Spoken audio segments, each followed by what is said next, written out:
Suture and staple removal. Facility policy is going to determine who can remove sutures and staples. Suture and staple removal is within the LPN scope of practice, but it cannot be delegated to a CNA. Time of removal is based on the stage of healing and the extent of the wound, and usually is done per physician order. Sutures and staples are usually removed within 7 to 14 days, with retention sutures being removed in 14 to 21 days. So why do we use sutures or staples anyway? Well, to close up wounds and to help facilitate appropriate wound healing. It also helps control bleeding. There are a variety of different types of sutures out there, and they're chosen on a basis of healing history, site, tissues, etc. We use wires if we want better strength, and we use a Dacron for minimal scarring. And again, there's a large variety of materials out there. Some of the things that may affect healing would be diabetes and steroids. Now, sutures are foreign to the body, and it will cause some local inflammation. In deeper tissues, we use sutures that will absorb or they are dissolvable.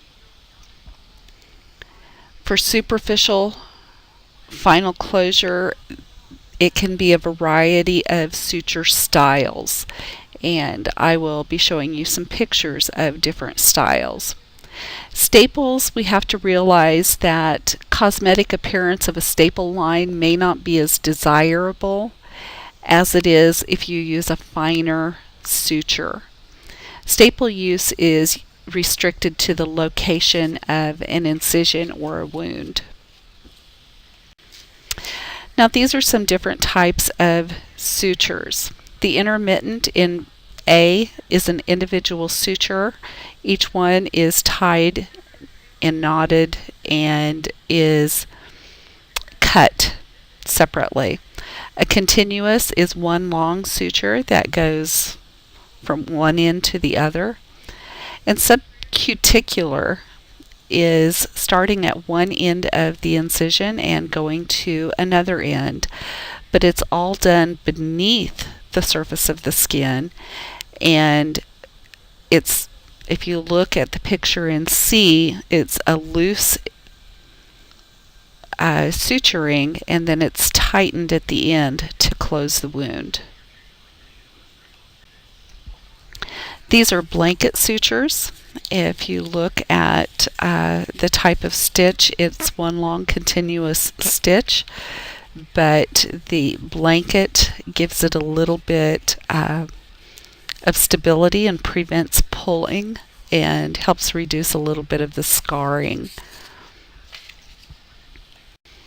These are retention sutures. Retention sutures are often used in a large abdominal wound where you need extra strength for holding a wound closed.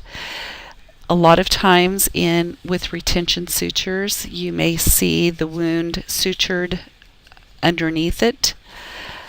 At times, they also leave the wound open, and you may do some packing in between the retention sutures. But if you look carefully, you can see a little rubber tubing or non-latex tubing that helps prevent the suture from actually cutting in the wound edges. This is a horizontal mattress stitch. And this is what a staple line looks like. And yes, these are actually staples that are put in the skin to hold an incision together. And up at the top corner, you can see the stapler. So removing staples, again, always check your physician order prior to removal. It is not a skill that should be delegated. Determine the client's comfort level prior to removal and administer any analgesics as necessary. Advise that this procedure is not usually painful, but they usually will feel some tugging and or pulling. If you leave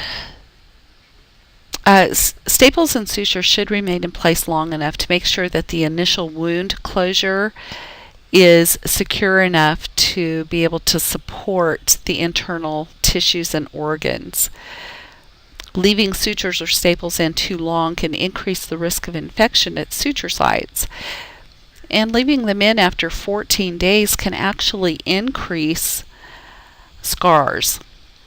The physician will determine whether all or some of the sutures should be removed. If wound edges are separated or signs of infection are present, the wound has not healed properly, and you should notify the physician prior to staples or sutures being removed. They may need to remain a little bit longer. So to actually remove the staple, you will cleanse the incision with normal saline or antiseptic swab. You will use a staple remover. Place the tip of the remover under each staple. Slowly close the handles of the remover, and it will squeeze the center of the staple, and it will cause the ends to pop out of the skin. Hold the staple over the trash and drop in the trash. Keep the remover sterile throughout the use. I usually would just put my staples in the staple package, and then you can dispose of it all at once. It saves you from having to twist back and forth. This is a staple remover, and you can see what the staple looks like as it's removed from the skin. Removing sutures. Again, you're going to use clean gloves. You often can pull a suture removal kit. It will have some curved scissors, some forceps, and gauze. Make sure you clean it with normal saline or antiseptic swabs. And think about the removal of the suture. You do not want to pull the exposed suture into the tissue to remove because it will contaminate the underlying tissues. Keep your scissors in your dominant hand and your forceps in your non-dominant hand. Do not pinch or snip any tissue.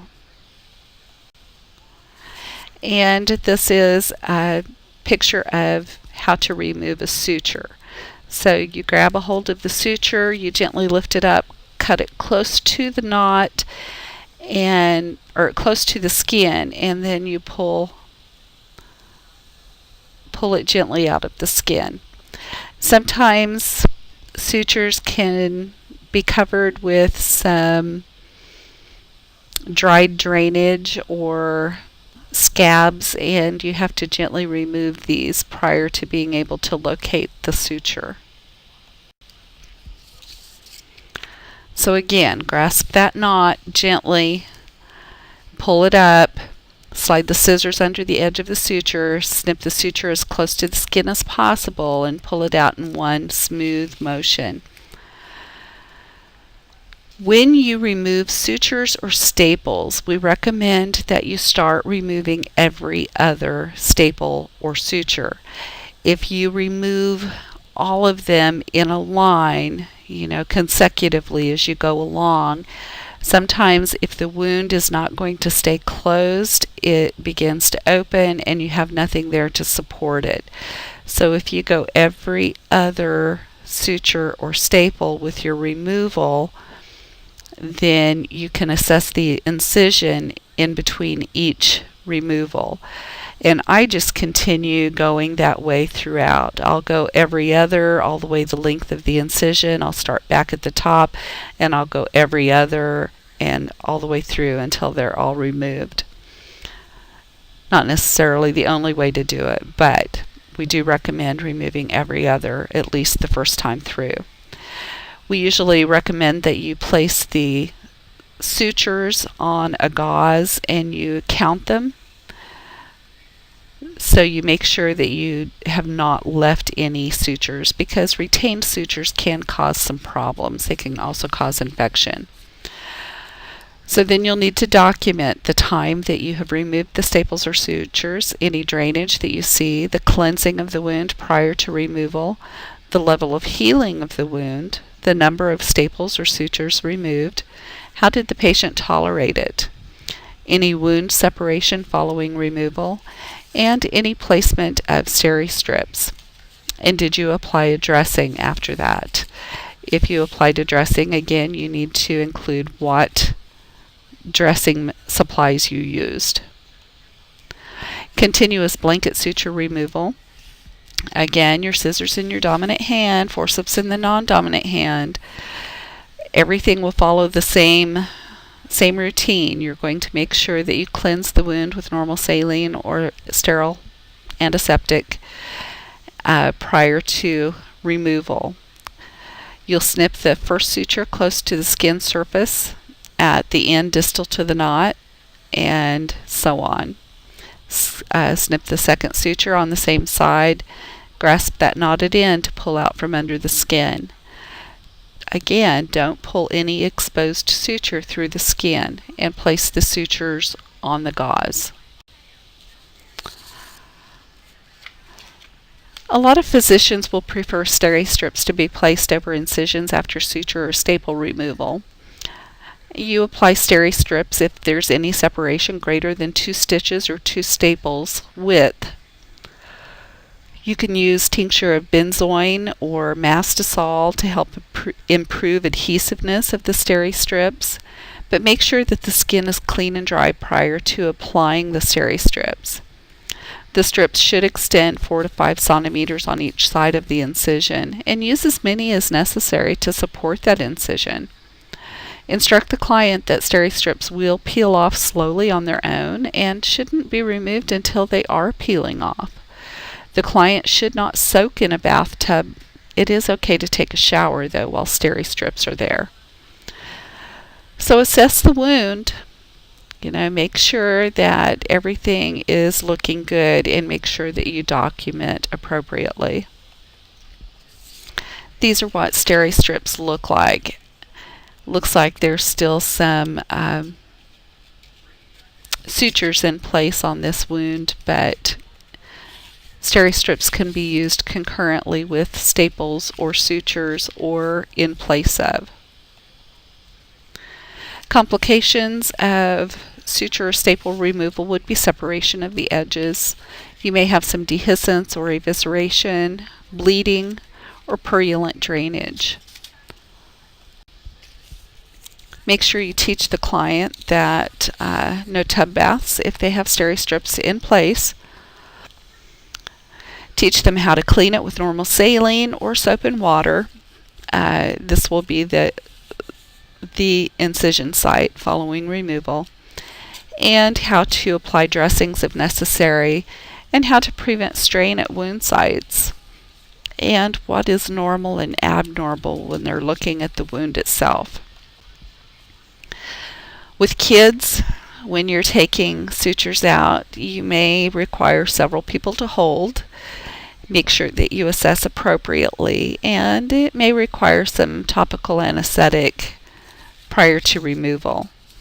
With your elderly, make sure that you assess their cognitive level, and remember that older skin is going to be at a greater risk for dehiscence because it just does not heal as well.